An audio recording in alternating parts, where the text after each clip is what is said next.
నమస్కారం. రేపటి ఆశల వారధి యువకు స్వాగతం. ప్రశ్నాపత్రం కష్టంగా ఉంది. అన్ని ప్రశ్నలకు సమాధానాలు రాయలేకపోయాం. పాఠ్యపుస్తకంలోనివి కాకుండా బయటి నుంచి ప్రశ్నలు వచ్చాయి. ఫిజిక్స్ పరీక్ష అంటే విద్యార్థుల నుంచి ఇలాంటి మాటలే తరచుగా వినిపిస్తూ ఉంటాయి. 60కి 60 మార్కులు తెచ్చుకునే విద్యార్థులు సైతం కాస్త ఇబ్బంది పడే సబ్జెక్టు ఇదే. విద్యార్థుల్లో ఫిజిక్స్ పై ఉన్న భయాల్ని దూరం చేస్తోంది ఇవాల్టి యువ విజయీభవ.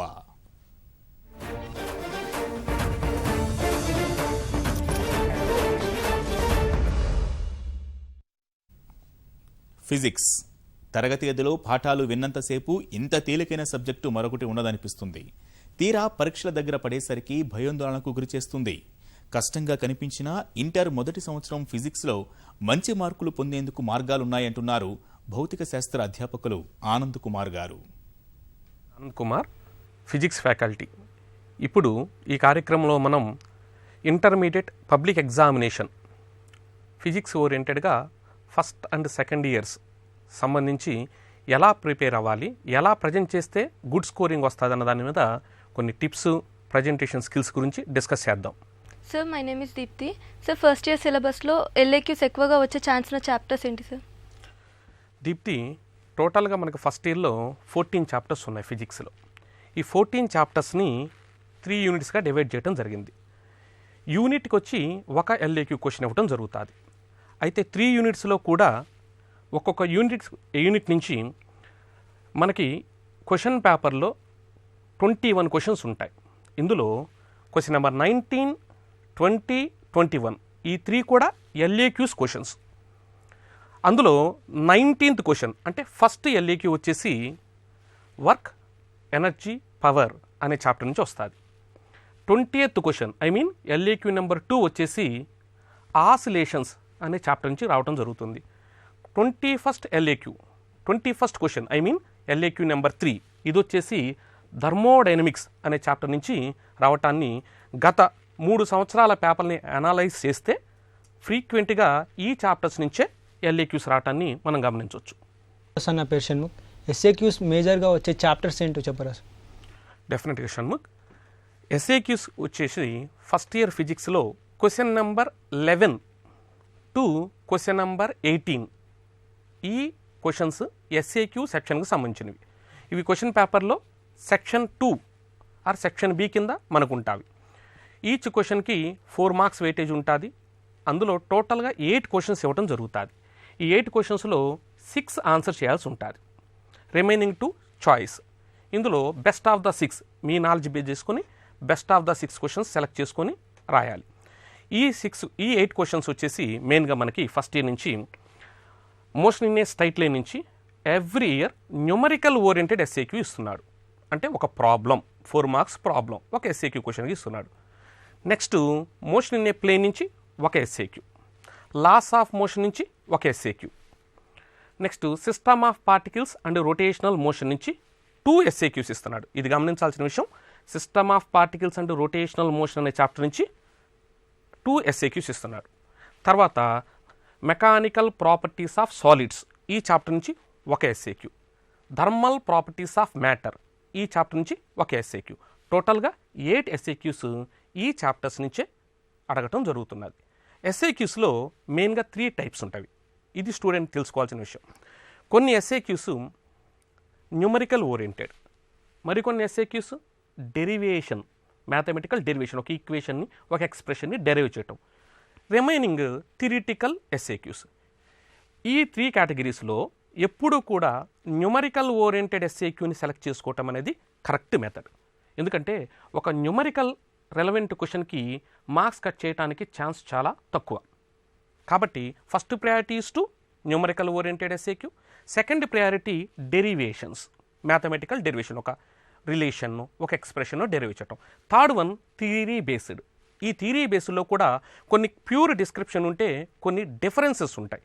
ఇవన్నా 2. For example, right the differences between isothermal and adiabatic process. Isothermal, adiabatic అని 2 కాలమ్స్ చేసి ఒక టేబులర్ ఫామ్ లా క్రియేట్ చేసి ఐసోథర్మల్ కింద 4 పాయింట్స్, వాటి డిఫరెన్సెస్లో ఎడియాబాటిక్ కింద 4 పాయింట్స్, టోటల్గా 4 డిఫరెన్సెస్ రాస్తే ఆ 4 కనపడగానే డైరెక్ట్గా 4 మార్క్స్ అవార్డ్ చేయడానికి స్కోప్ ఎక్కువ ఉంటుంది. సార్ నా పేరు సౌమ్య. చాలామంది విఎస్ఏక్యూస్లో మార్క్స్ పోగొట్టుకుంటారు. అలాంటి విఎస్ఏక్యూస్లు రాసేటప్పుడు ఎలాంటి జాగ్రత్తలు తీసుకోవాలి? Good question. ఒక స్టూడెంట్కి 60/60 రావాలా వద్దా అనేది డిసైడ్ చేసే సెక్షన్ విఎస్ఏక్యూ సెక్షన్. ఎందుకంటే ఎల్ఏక్యూస్ ఎస్ఏక్యూస్ మోస్ట్లీ మనం ఎక్స్పెక్ట్ చేసిన క్వశ్చన్స్, టెక్స్ట్ బుక్లో ఉన్న క్వశ్చన్స్ మాత్రమే అడగబడతాయి ఎక్కువ శాతం. కానీ విఎస్ఏక్యూ విషయంకి వచ్చేసరికి కొన్ని అప్లికేటివ్ క్వశ్చన్స్, బుక్లో లేనివి, స్టూడెంట్ అండర్స్టాండ్ చేసుకొని కాన్సెప్ట్ గ్రిప్ ఉంటే మాత్రమే ఆన్సర్ చేయగలిగే అలాంటి క్వశ్చన్స్ ఉంటాయి. కాబట్టి విఎస్ఏక్యూస్ అనేది very crucial section. VSAQs 10/10 attempt చేసిన ప్రతి స్టూడెంట్ కూడా 60/60 రావడానికి ఛాన్సెస్ ఎక్కువ. విఎస్ఏక్యూస్ తరువుగా 10/10 ఆన్సర్ చేయాలి అంటే ఫస్ట్ థింగ్ ఒక బిట్ బ్యాంకో ఇంపార్టెంట్ క్వశ్చన్సో అలాంటివి కాకుండా మన తెలుగు అకాడమీ టెక్స్ట్ బుక్లో ప్రతి లెసన్ తరువాత ఉన్న ఎక్సర్సైజ్లో ఉన్న ప్రతి విఎస్ఏక్యూ నేర్చుకోవటం మంచిది.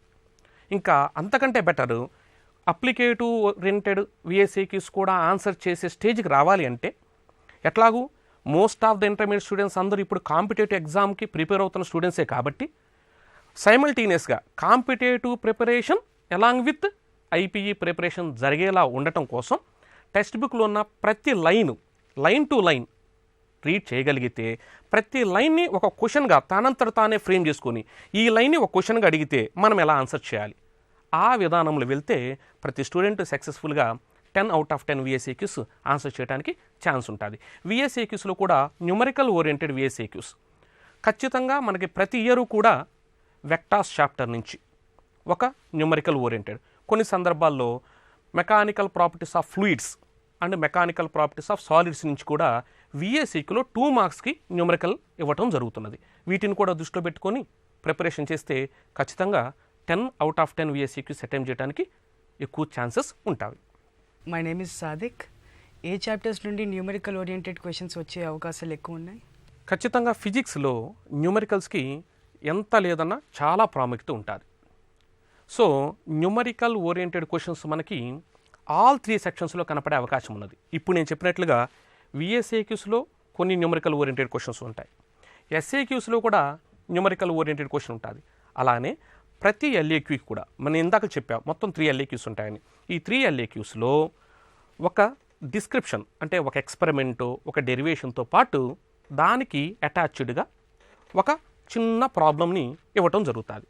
సో ఎల్ఏక్యూలో అయితే ఆ డెరివేషన్ ఆర్ డిస్క్రిప్షన్ రాసినందుకు 6 మార్క్స్ అండ్ ఈ న్యూమరికల్ చేసినందుకు 2 మార్క్స్ రావటం జరుగుతుంది. అంటే హిడెన్గా ప్రతి సెక్షన్లో కూడా న్యూమరికల్స్ రోల్ ప్లే చేస్తూ ఉంటాయి.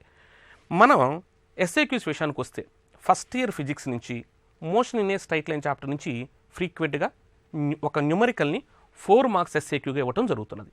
ఇందాక నేను చెప్పినట్లు విఎస్ఏక్యూస్లో వచ్చేసి వెక్టార్స్ నుంచి mechanical properties of solids and fluids నుంచి న్యూమరికల్ రావటం జరుగుతున్నది.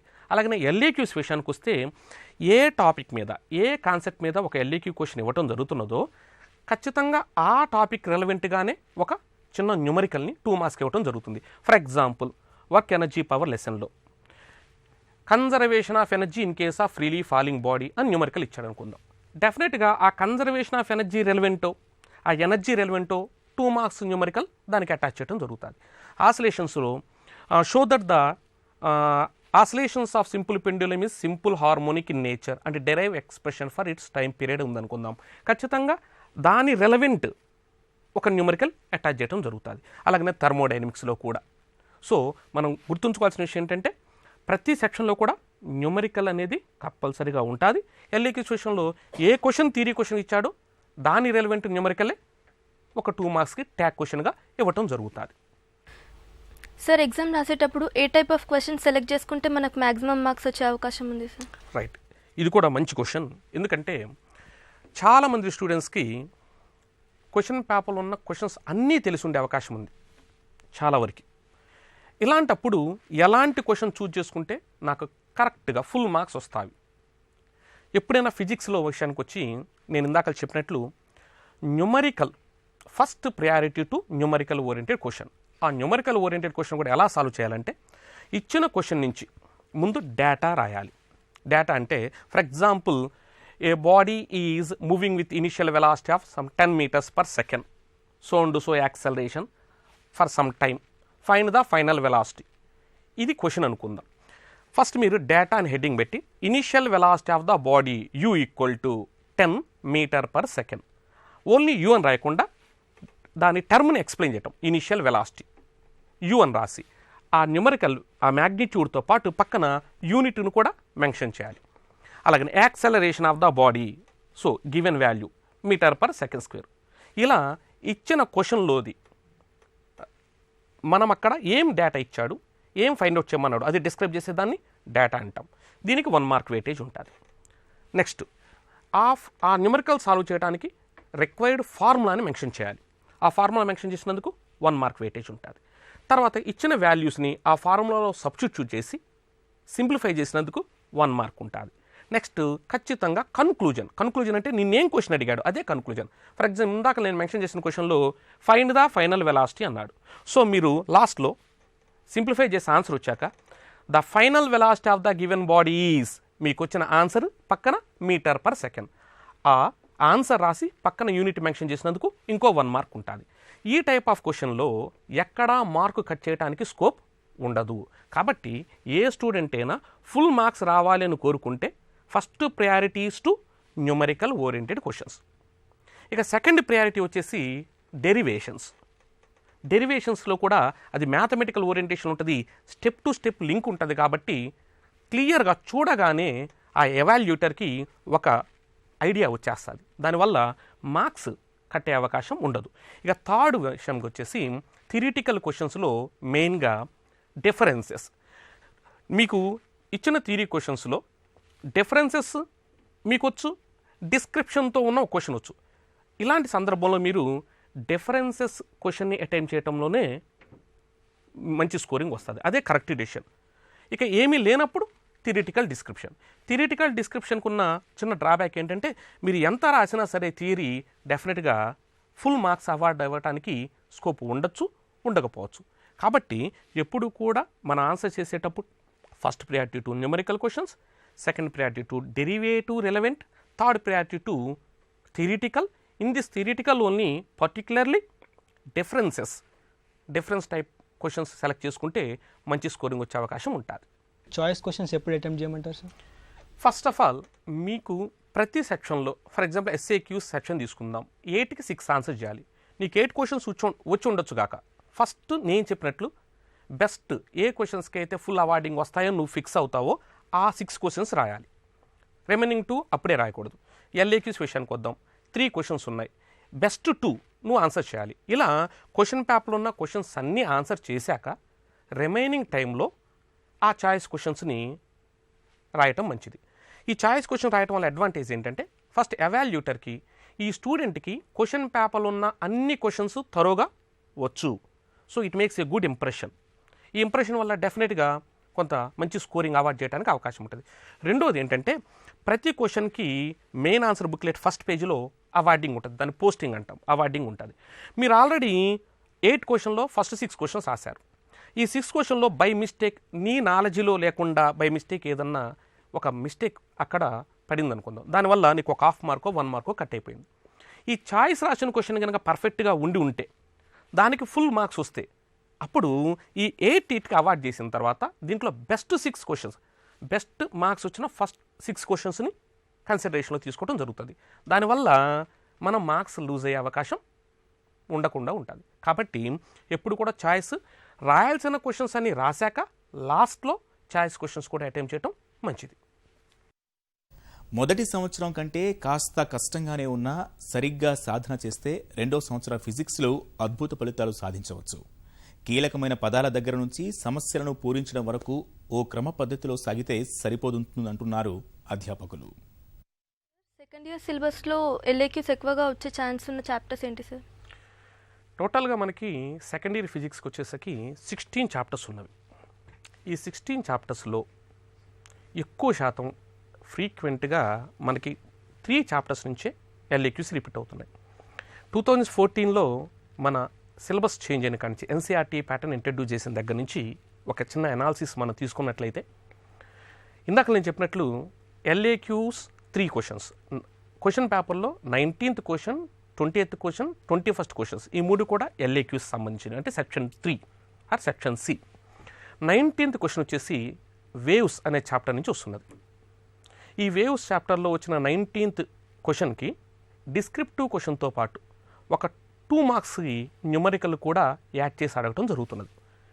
ఆ ఇచ్చిన క్వశ్చన్ రాసినందుకు అంటే బిట్ 1, బిట్ 2 అని 2 బిట్స్గా అడగటం జరుగుతుంది. బిట్ 1 రాసినందుకు 6 మార్క్స్, ఆ అటాచ్డ్ న్యూమరికల్ చేసినందుకు 2 మార్క్స్.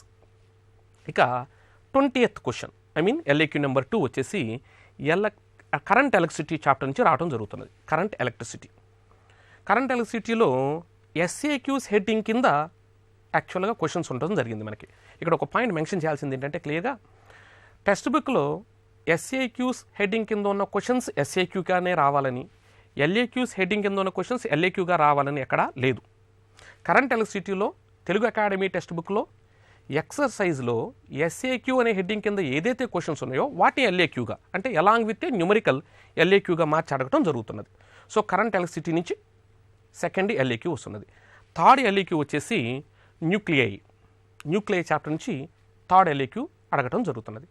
మోస్ట్ ఫ్రీక్వెంట్గా ఈ 3 చాప్టర్స్ నుంచి ఎల్ఏక్యూస్ రిపీట్ అవటం జరుగుతున్నది.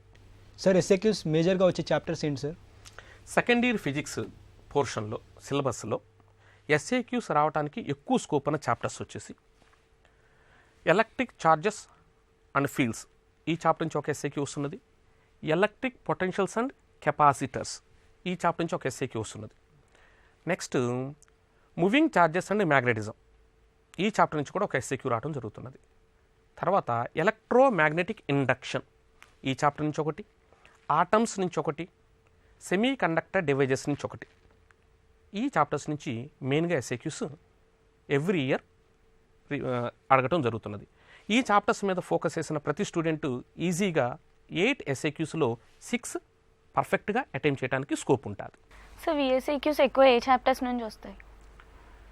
సెకండ్ ఇయర్ ఫిజిక్స్ పేపర్లో చూస్తే ఆల్మోస్ట్ మనకున్న 14 చాప్టర్స్లో విఎస్ఏక్యూస్ కౌంట్ 10 ఉంటాయి కాబట్టి మోస్ట్లీ ప్రతి చాప్టర్ నుంచి కూడా విఎస్ఏక్యూస్ రావడానికి అవకాశం ఉంది. కాకపోతే ఆప్షనల్గా ఏంటంటే ఏ చాప్టర్స్లో అయితే ఎల్ఏక్యూ అడుగుతున్నాడో ఆ చాప్టర్ నుంచి ఎస్ఏక్యూ వచ్చే ఛాన్సెస్ చాలా తక్కువ. ఎందుకంటే ఎల్ఏక్యూ వచ్చే చాప్టర్స్ వేటికి కూడా 8 మార్క్స్ కంటే కొన్ని చాప్టర్స్కి 8 మార్క్స్ కంటే ఎక్కువ వెయిటేజ్ లేదు. సో విఎస్ఏక్యూ సెషన్కి వచ్చేసి ray optics, wave optics and magnetism and matter, moving charges magnetism, electromagnetic induction, dual nature of radiation, semiconductors and communication system నుంచి ఎవ్రీ ఇయర్ ఒక విఎస్ఏక్యూ మస్ట్ అండ్ షుడ్గా వస్తున్నది. ఈ చాప్టర్స్ త్వరగా ప్రిపేర్ అయితే సెకండ్ ఇయర్లో వచ్చే 10 విఎస్ఏక్యూస్ని స్టూడెంట్ ఈజీగా అటెంప్ట్ చేయగలుగుతాడు. సార్ ఎగ్జామ్ పేపర్లో వచ్చే ప్రతి క్వశ్చన్ టెక్స్ట్ బుక్ నుండే రావాలని ఏమైనా ఉందా? డెఫినెట్గా ఇదో గుడ్ క్వశ్చన్ అండి. చాలామంది స్టూడెంట్స్కి నాలెడ్జ్లో లేని క్వశ్చన్. మనం ఇంటర్మీడియట్ పేపర్స్ని ఒకసారి అనలైజ్ చేస్తే చాలా సందర్భాల్లో తెలుగు అకాడమీ టెక్స్ట్ బుక్ ఎక్సర్సైజ్లో లేని క్వశ్చన్లు మనకి పబ్లిక్ ఎగ్జామ్ పేపర్లు ఇవ్వటం జరిగింది. ఫర్ ఎగ్జాంపుల్ ఫస్ట్ ఇయర్ విషయానికి వస్తే ట్రిపుల్ పాయింట్ అనే ఒక కాన్సెప్ట్ ఉన్నది, కానీ ఆ లెసన్లో ఎక్సర్సైజ్లో ట్రిపుల్ పాయింట్ అనే క్వశ్చన్ లేదు. కానీ లెసన్లో ఆ ట్రిపుల్ పాయింట్ ఒక బాక్స్లో మెన్షన్ చేయబడి ఉన్నది, అంటే ఒక సిగ్నిఫికెంట్ టాపిక్ అని. దానిని పబ్లిక్ ఎగ్జామ్లో చాలాసార్లు 4 మార్క్స్ క్వశ్చన్గా అడగడం జరిగింది. అలాగే సెకండ్ ఇయర్ విషయానికి వస్తే వేవ్ ఆప్టిక్స్ చాప్టర్లో conservation of energy in case of interference and diffraction, ఇది క్వశ్చన్లు ఎక్కడా కనిపించదు, టెక్స్ట్ బుక్లో ఎక్కడా కనిపించదు, కానీ దాన్ని 4 మార్క్స్ క్వశ్చన్గా అడగటం జరిగింది. సో ఈ ఎగ్జాంపుల్స్ బట్టి మనం ఏం అర్థం చేసుకోవచ్చు అంటే ఫిజిక్స్ పేపర్లో అడిగే ప్రతి క్వశ్చను కంపల్సరీగా టెక్స్ట్ బుక్ ఎక్సర్సైజ్లో ఉండాలని ఎక్కడ రూల్ లేదు. టెక్స్ట్ బుక్లో లేని క్వశ్చన్స్ కూడా చాప్టర్ అంటే లెసన్లో ఉంటాయి, కంపల్సరీగా లెసన్లో ఉంటాయి. టెక్స్ట్ బుక్లో ఒక క్వశ్చన్లా మాత్రం ఎక్సర్సైజ్లో ఉండదు. అలాంటి క్వశ్చన్లు కూడా మనకి పేపర్లో వచ్చే అవకాశాలు ఉన్నవి. ఇక విఎస్ఏక్యూస్లో అయితే డెఫినెట్గా అప్లికేటివ్ క్వశ్చన్స్ ఏవి కూడా మనకి టెక్స్ట్ బుక్లో కనిపించవు. మనం నేర్చుకున్న సబ్జెక్ట్కి అప్లై చేస్తూ ఒక క్వశ్చన్ ఫ్రేమ్ చేస్తాడు, లైక్ కాంపిటేటివ్ ఎగ్జామ్లో క్వశ్చన్ లెక్క. అక్కడక్కడ స్టూడెంట్ తనకున్న నాలెడ్జ్తో ఆ క్వశ్చన్కి ఆన్సర్ చేయాలి తప్ప మీకు బుక్లో ఎతికితే అక్కడ ఆ క్వశ్చన్ కనిపించదు. సార్ ఒకవేళ పేపర్ టఫ్ వచ్చినా కూడా దాంట్లో మ్యాక్సిమం స్కోరింగ్ రావాలంటే ఎలాంటి ప్రికాషన్స్ తీసుకోవాలి సార్? ఎగ్జాక్ట్లీ. పేపర్ టఫ్ ఇది ఫిజిక్స్కి బాగా సూట్ అయ్యే ఒక క్వశ్చన్. ఎందుకంటే ప్రీవియస్ ఇయర్స్ అనాలిసిస్ తీసుకుంటే 2012లో పెద్ద దుమారం, ఆ పేపర్ చూసిన ప్రతి ఒక్కళ్ళు మీడియాలో కూడా చాలా కథనాలు రావడం జరిగింది. సో పేపర్ ఎలాంటి క్వశ్చన్, పేపర్ ఎలా ఉన్నా సరే, ఎంత టఫ్ ఉన్నా సరే మనం సేఫ్ సైడ్ ఉండటం కోసం, ఉన్నంతలో గుడ్ స్కోరింగ్ చేయడం కోసం కొన్ని టిప్స్ ఉన్నాయి. ఏంటంటే అవి ప్రతి క్వశ్చన్ని అటెంప్ట్ చేయాలి. మీకు పూర్తిగా తెలిసి ఉండకపోవచ్చు కాక రెలవెంట్ ఇన్ఫర్మేషన్తో ప్రతి క్వశ్చన్ని అటెంప్ట్ చేయాలి. ఎందుకంటే ఎప్పుడైతే పేపర్ టఫ్గా ఉంటుందో డెఫినెట్గా ఎవాల్యూటర్ కరెక్ట్ చేసే మోడ్ మారిపోతుంది. డెఫినెట్గా రెలవెంట్ ఇన్ఫర్మేషన్ కూడా మీరు ఎక్స్పెక్ట్ నేను రాసిన దానికి ఒక 50% మార్క్స్ ఇస్తారు అనుకున్న కేసులో అది మోర్ దాన్ 50 కూడా అవార్డ్ చేసే ఛాన్సెస్ ఉంటాయి. అలాగనే న్యూమరికల్ విషయానికి వచ్చేసి పేపర్ టఫ్గా ఉన్నా మామూలుగా ఉన్నా మీకు ఒక న్యూమరికల్ రాదు అనుకుందాం, రాపోయినా సరే ఆ క్వశ్చన్ నెంబర్ వేసి ఆ డేటా రాసి మీరు ఏది కరెక్ట్ అనుకుంటారో ఆ వర్షన్లో అటెంప్ట్ అయితే ఇవ్వండి. అటెంప్ట్ ఇవ్వటం వల్ల ప్లస్ పాయింట్ ఏంటంటే బై మిస్టేక్ క్వశ్చనే రాంగ్ అనుకుందాం, క్వశ్చన్లు ఇచ్చిన డేటానే రాంగ్ అనుకుందాం, అలాంటప్పుడు అటెంప్ట్ చేసిన స్టూడెంట్స్ అందరికీ ఫుల్ మార్క్స్ అవార్డ్ చేయాలి అనే ఒక రూల్ ఉన్నది. దానివల్ల స్టూడెంట్కి అడ్వాంటేజ్ అవుతుంది. కాబట్టి పేపర్ టఫ్గా ఉన్నా లేదా ఒకవేళ రాని పక్షంలో అయినా ఖచ్చితంగా మీకు తెలిసిన ఎంత ఇన్ఫర్మేషన్ తెలిస్తే అంత ఇన్ఫర్మేషన్, మీకు తెలిసిన ఇన్ఫర్మేషన్ని పేపర్ మీద పెట్టడం వల్ల డెఫినెట్గా కొంత అడ్వాంటేజ్ ఉంటుంది. సార్ డయాగ్రామ్స్ వేసేటప్పుడు మనం ఎలాంటి ప్రికాషన్స్ తీసుకోవాలి సార్? రైట్, ఫిజిక్స్లో డయాగ్రామ్స్ అనేవి ఒక కీ రోల్ ప్లే చేస్తాయి. ఎందుకంటే మనది సైన్స్ రెలవెంట్, అంటే మనం ఏం చేస్తామో అది రాయాలి యాక్చువల్గా. కాకపోతే మిమ్మల్ని ఉన్నట్లుగా రాయండి ఇలాంటివి ఎందుకు అడుగుతారంటే మీరు ఫామ్ చేసే సెంటెన్స్ కంప్లీట్ మీనింగ్ ఇస్తాదో ఇవ్వదో అన్న ఉద్దేశంతోనే మీ సార్స్ కానీ ఉన్నట్లుగా రాయమని అడుగుతారు. కానీ యాక్చువల్గా ఫిజిక్స్ లైక్ సబ్జెక్ట్స్కి యాస్టీస్గా రాయాల్సిన అవసరం లేదు. ఎందుకంటే ఇక్కడ మనం అదొక యాక్టివిటీ, మనం చేసిన దాన్ని రాస్తున్నాం. కాబట్టి మిడిల్ ఆఫ్ ద పేజీలో నీట్గా డయాగ్రామ్ వేయాలి పెద్దగా. డయాగ్రామ్కి left and right side space వదిలేయాలి, అక్కడ ఎలాంటి డిస్క్రిప్షన్ ఇవ్వకూడదు. మీరు రాసే డిస్క్రిప్షన్ డయాగ్రామ్ చూస్తూ డిస్క్రైబ్ చేసినట్లుగా ఉండాలి. డయాగ్రామ్కి ఖచ్చితంగా లేబులేషన్ అవసరం. డయాగ్రామ్స్ లేబులేషన్ చేస్తేనే ఫుల్ వెయిటేజ్ ఇవ్వటం జరుగుతుంది. సో ఇలాంటి ప్రికాషన్ తీసుకొని డయాగ్రామ్ ఇస్తే, ఎందుకంటే ఒక 2-3 పారాగ్రాఫులతో ఎక్స్ప్లెయిన్ చేయలేనంత కాన్సెప్ట్ని కూడా ఆ కంటెంట్ని కూడా ఒక చిన్న డయాగ్రామ్తో ఎక్స్ప్లెయిన్ చేయొచ్చు. సో డయాగ్రామ్ ఎందుకంటే కొట్టొచ్చినట్టు కనిపిస్తుంది కాబట్టి, కాకపోతే డయాగ్రామ్ వల్ల ఎంత యూజ్ ఉన్నదో అంత డిసడ్వాంటేజ్ ఇప్పుడు మీరు మిస్టేక్ చేస్తే. ఎందుకంటే డిస్క్రిప్షన్లో చిన్న పొరపాట్లు దొర్లినా అవి ఎవాల్యూటర్ దృష్టికి వచ్చే ఛాన్సెస్ తక్కువ. కానీ డయాగ్రామ్ స్పెసిఫిక్గా కొట్టొచ్చినట్టు కనిపిస్తుంది కాబట్టి చూడగానే ఆ పేజ్లో ఆ డయాగ్రామ్ వైపు ఆటోమేటిక్గా ఎవాల్యూటర్ అటెన్షన్ వెళ్ళిపోతుంది. కాబట్టి చిన్న మిస్టేక్ వచ్చినా సరే ఫాస్ట్గా ఆయన దృష్టికి వచ్చే అవకాశం ఉంటుంది. కాబట్టి ఖచ్చితంగా మీరు ప్రిపేర్ అయ్యేటప్పుడే ఆ క్వశ్చన్ ప్రిపేర్ అవుతున్నప్పుడు దాంట్లో ఉన్న డయాగ్రామ్ని చూడకుండా ప్రాక్టీస్ చేయాలి. లేబులేషన్ కూడా అప్పుడే నేర్చుకోవాలి. అంతే తప్ప ఓన్లీ కళ్ళతో ఒకసారి చూసుకొని రైట్ ఈ స్ట్రక్చర్ నాకు గుర్తుంది దీన్ని యాస్టీస్గా వేద్దాం అనుకుంటే డెఫినెట్గా మిస్టేక్స్ పోతాయి. డయాగ్రామ్లో జరిగిన మిస్టేక్ చాలా త్వరగా ఐడెంటిఫికేషన్లోకి వస్తుంది. కాబట్టి డయాగ్రామ్ వేసేటప్పుడు చాలా కేర్ఫుల్గా ఉండాలి.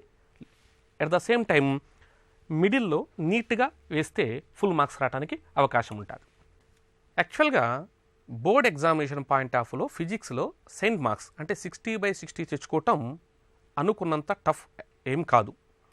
ఇప్పుడు నేను చెప్పిన అన్ని జాగ్రత్తలు తీసుకుంటూ కేర్ఫుల్గా ప్రజెంటేషన్ చేసినట్లయితే ఒక మామూలు స్థాయి విద్యార్థికి కూడా 60/60 రావడానికి ఎక్కువ ఛాన్సెస్ ఉన్నాయి.